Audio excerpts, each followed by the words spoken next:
If the number 7 is the number of perfection, then we have a perfect number of days to the start of the World Cup. Welcome to the Pulse on the Sport on Pulse. I'm Gary Al Smith. And as we get up to the big kickoff in Russia, we continue our build-up here. The Joy Sports team will be having commentary on radio for the bulk of the competition, especially the big games on Joy 99.7 FM.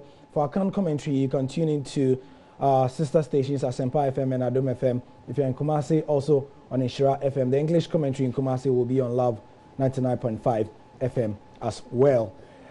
The African teams are taking our fancy as we began the other day, and we are still looking at how the 5 will be gearing up for competition at the global level.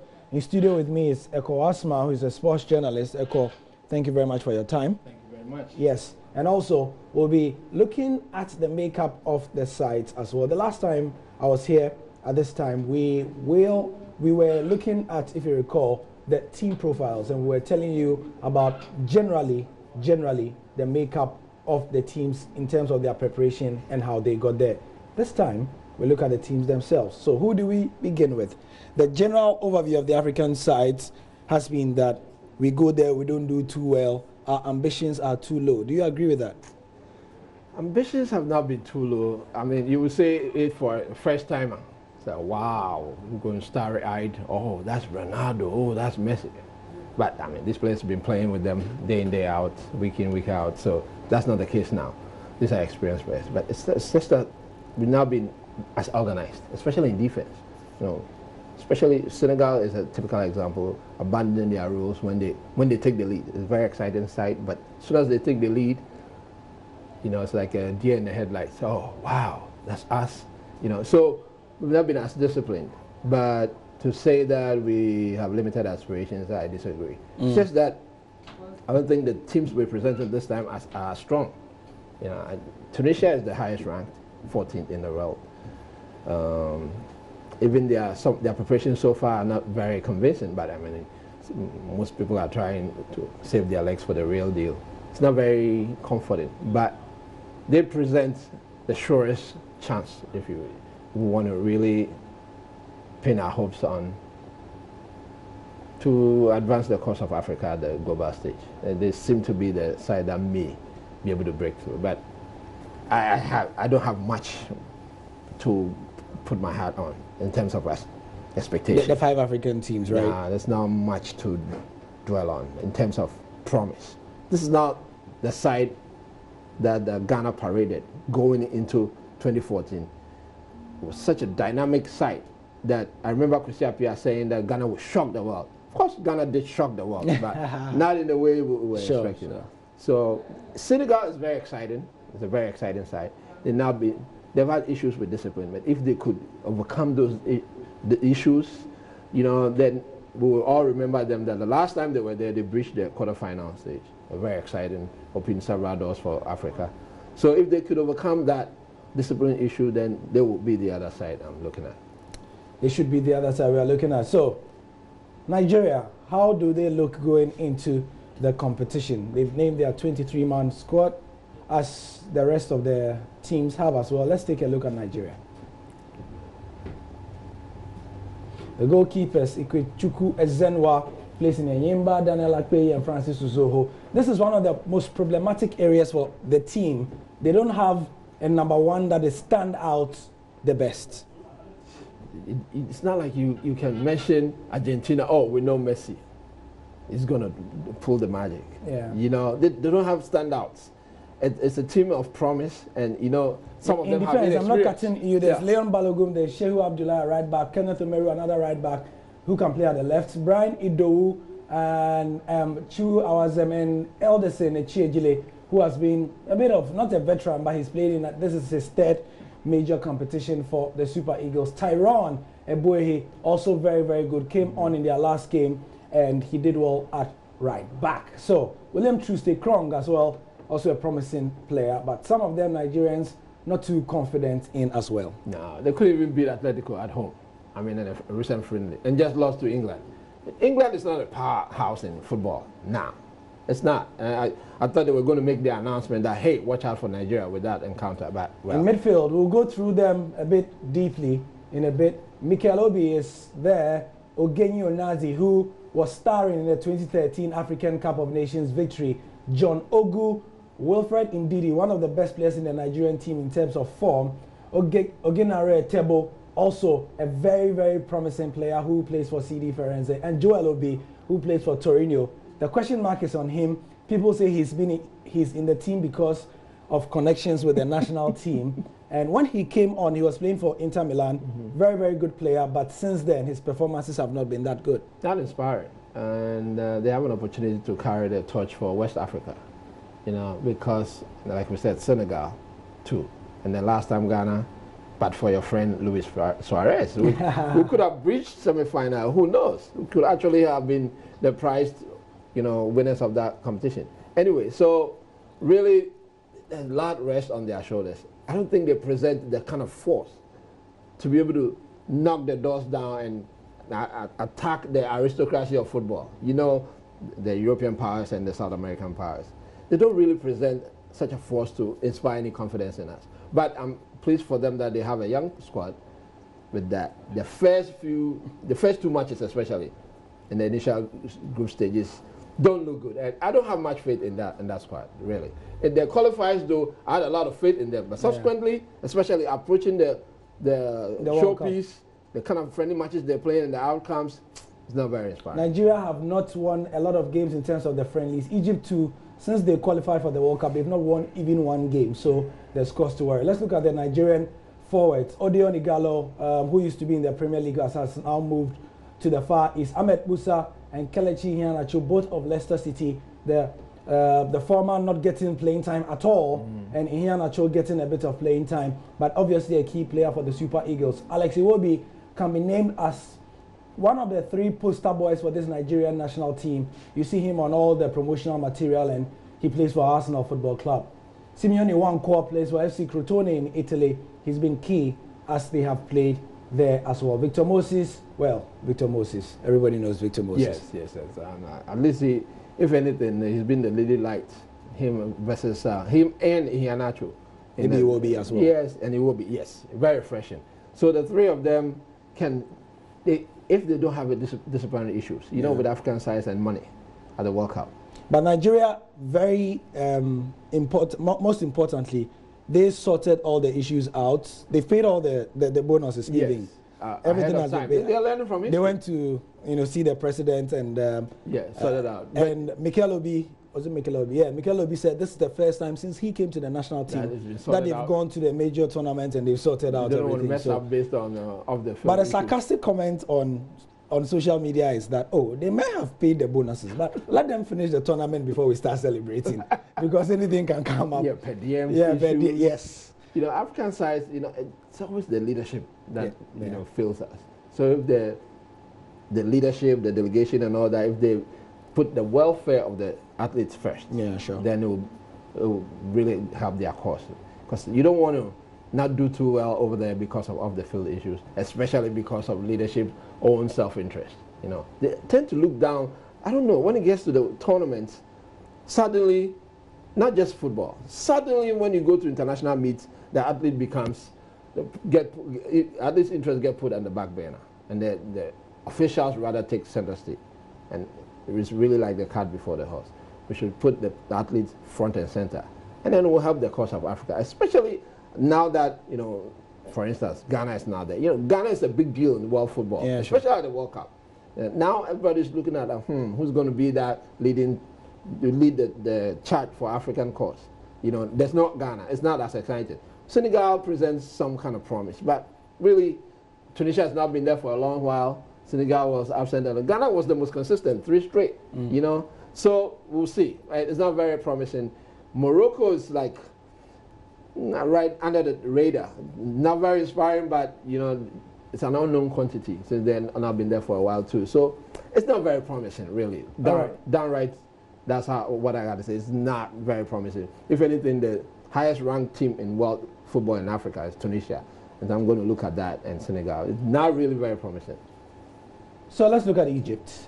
Echo was speaking about teams that have not been there for a while, and he was also talking about consistency. Nigeria before Ghana made a three-peat, they had also been there in '94. It was their first time at the World Cup, and then they followed it up with '98 and in 2002 as well.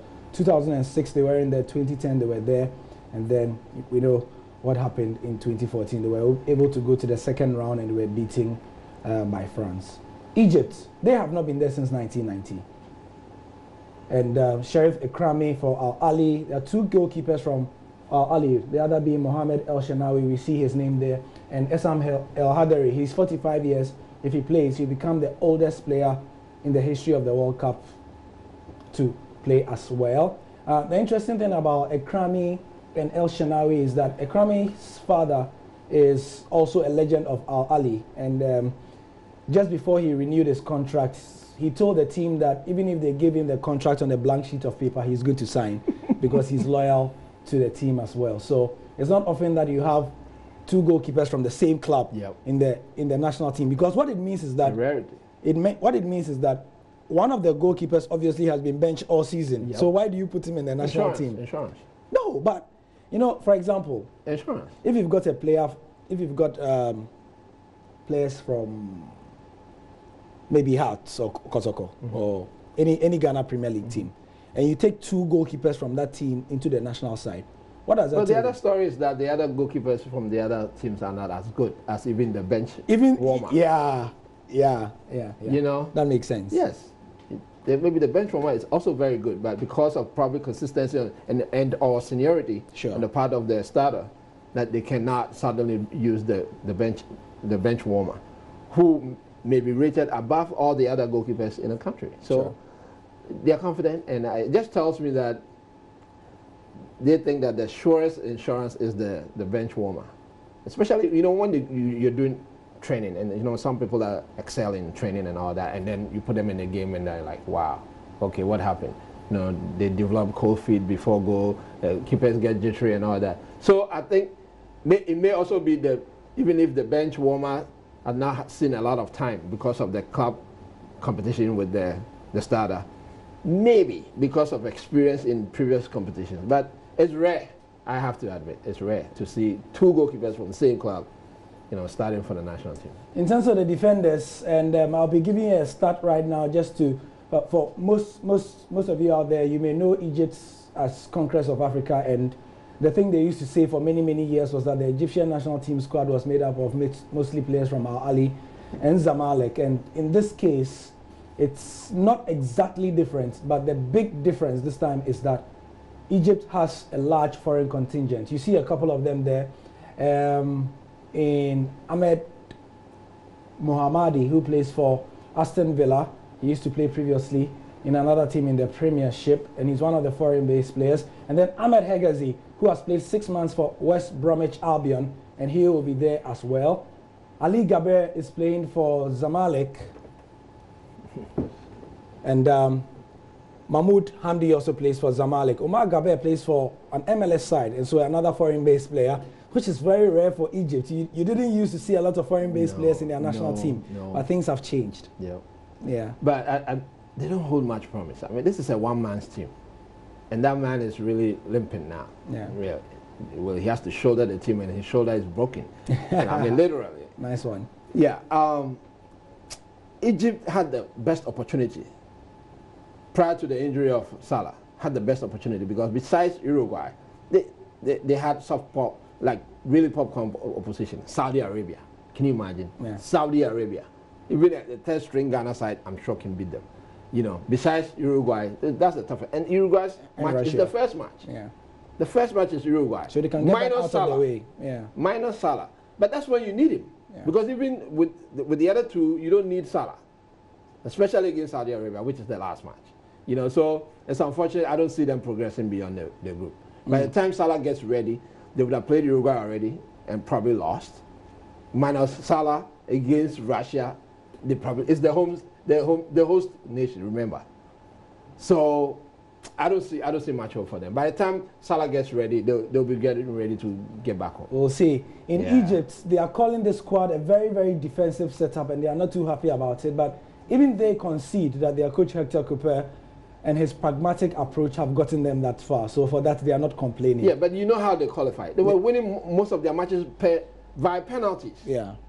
Most of the matches they won at home, actually all matches they won at home, they won penalties. Some of them questionable. But this is the World Cup. They're not going to get the benefit of getting those advantage of those dubious decisions. No, minus Salah too. So really, they can really stay in denial. They're not going to go far. Right. So in midfield, they have some interesting quality there, especially from Europe. They have Mohamed El Neni, who is a defensive midfielder for Arsenal, also has defensive tendency. So attacking-wise, it's not too inspiring. Ramadan Sobi, he likes to move forward. He plays for Stoke City. Sam Morsi plays for Wigan Athletic. And then you've got Greek-based Amir Wada as well. And then Turkish-based Mahmoud Hassan plays for Kasim Pasa.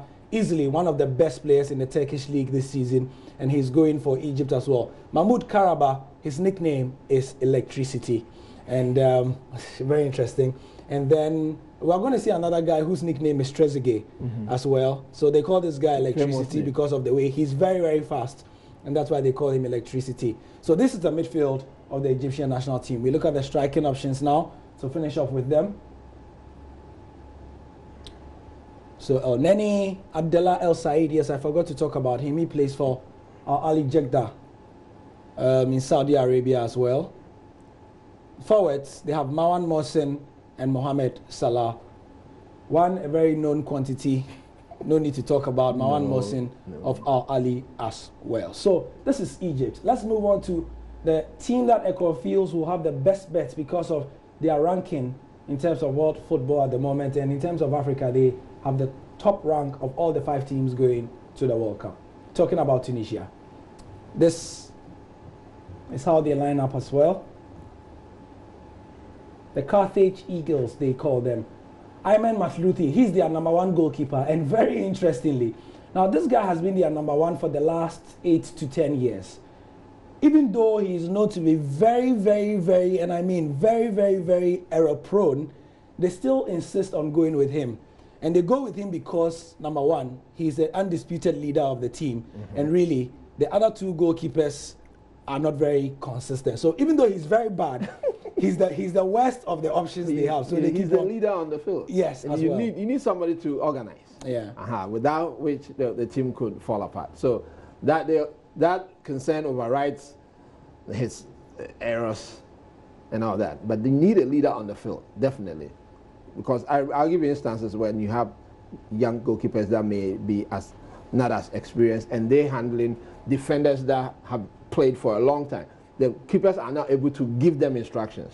In the process, they make mistakes and they concede. I'll give you an example. When Ghana played the USA, the friendly match, Richard Ofori was quite new. Yeah. And he had to deal with the John Boys who had played and all that. He was giving out instructions for forming a wall against a particular free kick. They were not listening to him. Yeah. And then he left it alone. Yeah. And then it created a big gap from where they scored. I remember that. I saw it clearly. I knew there was a problem with it.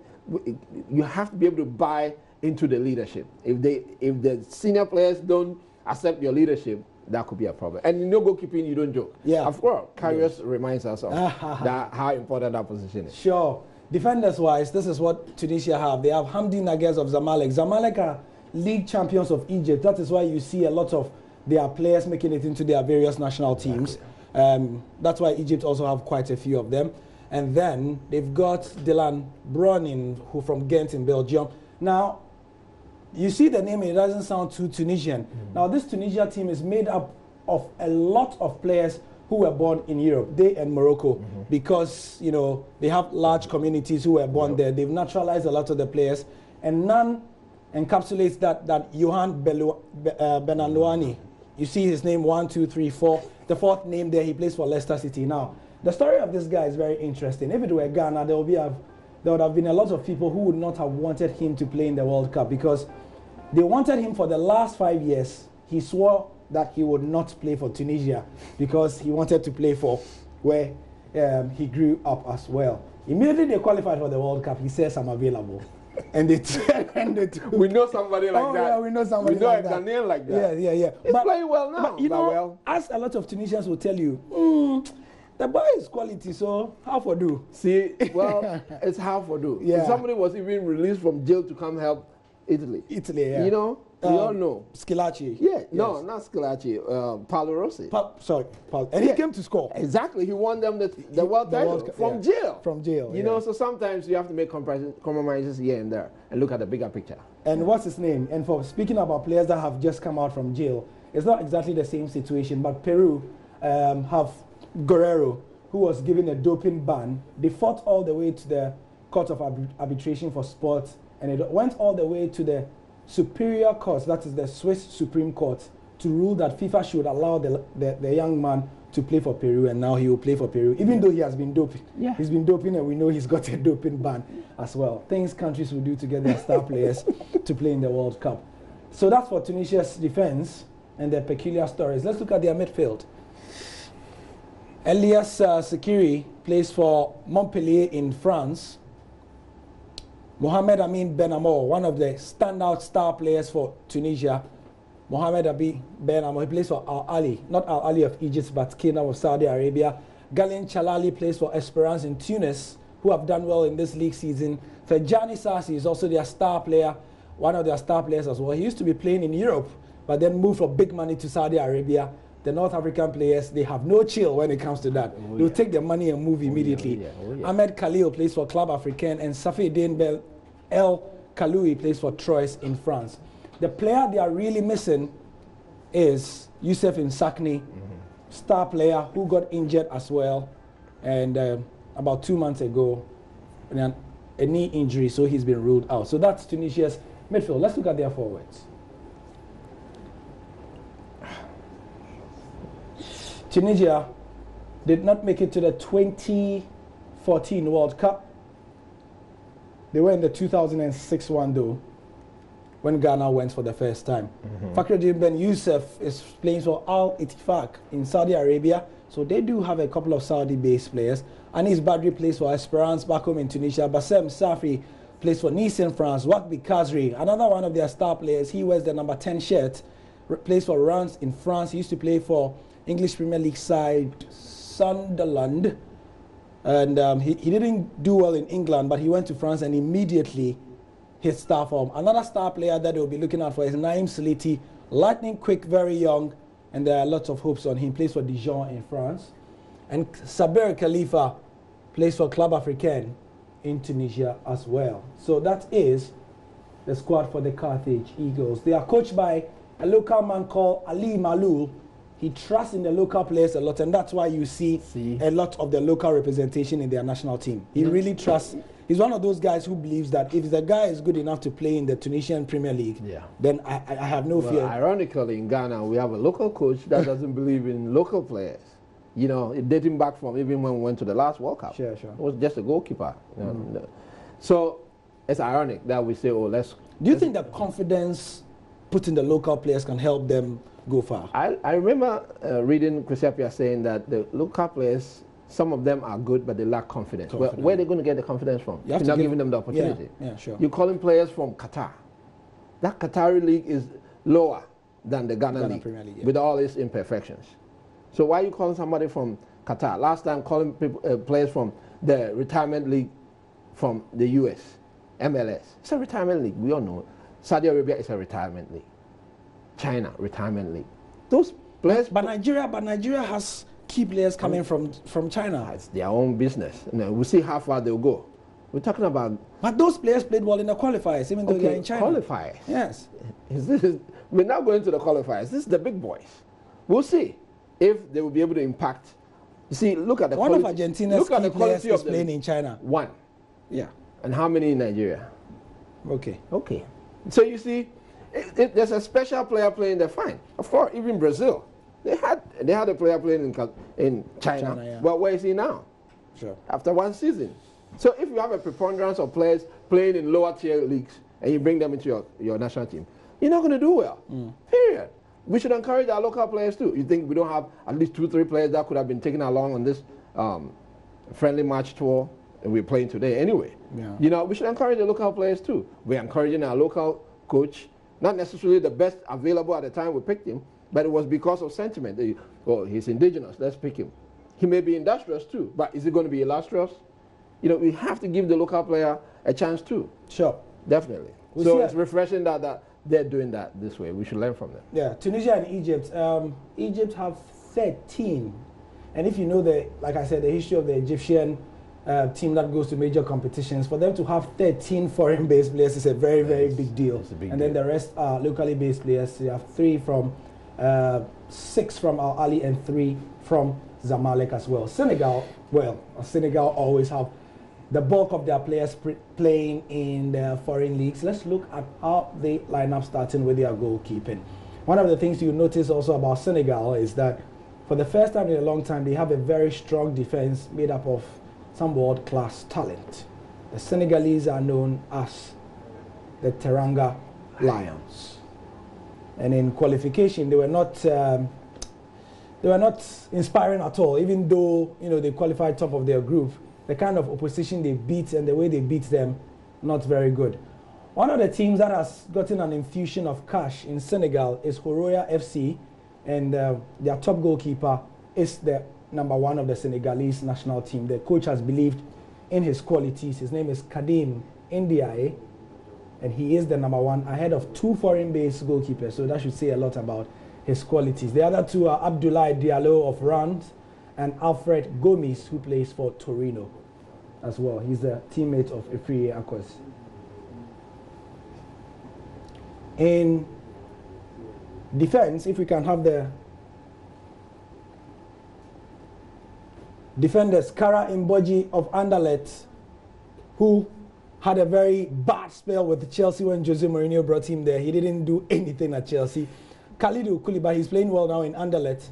Kalidou Koulibaly can walk, in my opinion, into any team in the world. Kalidou Koulibaly plays for Napoli. Yep. He was key as Napoli tried to take the league from Juventus. That didn't happen. And then Moussa Wagué plays for UPenn as well. Also solid, thick and tall player, as you expect some of the Senegalese to be. Salih Ousseis plays for Angers in France. Also very good player. Youssouf Sabali plays for Bordeaux. He's a beast on the flanks. Lamine Gassama plays for Alanyaspor in Turkey. Aman Traore plays for Nottingham Forest in the lower leagues of England. And Salif Sane plays for Hannover 96 in Germany as well. It's a very solid team. But Eko believes that Senegal... They seem the most dynamic team out there. And they are a delight to watch. Always. Just the discipline. Yeah. If only they will be as disciplined. You watch Aliou Cissé on the touchline and he's going crazy. Yeah, He could just be drawing his hair out. They're not as disciplined. They abandon rules and all that. But if they will stay disciplined, they will really do well for the continent. But I doubt them, because during competitions, qualifiers are different. Yeah, sure. We've seen them at competitions where they've taken the lead and then lost it altogether. Even at the last AFCON Championship, it was the most dynamic team, very delightful to watch. But and you see, at this level, every mistake is going to get punished at the global stage. You're playing the best of the best, So whatever imperfections, even the slightest of them get heightened, they get amplified, because you get better players, better competition you're going against. So I hope that they will really pay attention to the coach's instruction and then do Africa proud, because really they turned on the style in 1998. Sure. And we were all very proud of them. Sure. That was 2002. 2002, Japan, yes, Korea. Yes. Idrissa Gueye is the highest profile player in terms of the midfield for Senegal. He plays for Everton. Mm-hmm. And then there's Papa Ndiaye of Stoke, Cheku Kouyaté of West Ham, also very good. Former playmate of Dede Ayus, Sheikh Ndoye of Birmingham. In the striking department, we look at Senegal and then we wrap up. In terms of the strikers, there's one name that stands out. He plays for Liverpool Football Club, and he's Sadio Mane, one of the poster boys indeed for the African contingent. Ismail Assar of Rennes is also a beast. And then the undisputed name on the books also has to be Balde Keita of Monaco. Looked at by Liverpool for a long time, but he opted to go to Monaco. Ismail Assar of Rennes, Diafra Sakho of Rennes as well. Moussa Konate of Ignan. Moussa Konate was in one of the lower competitions when they played, and they did so well in the Olympics in 2012, actually. He and Suleiman Koulibaly.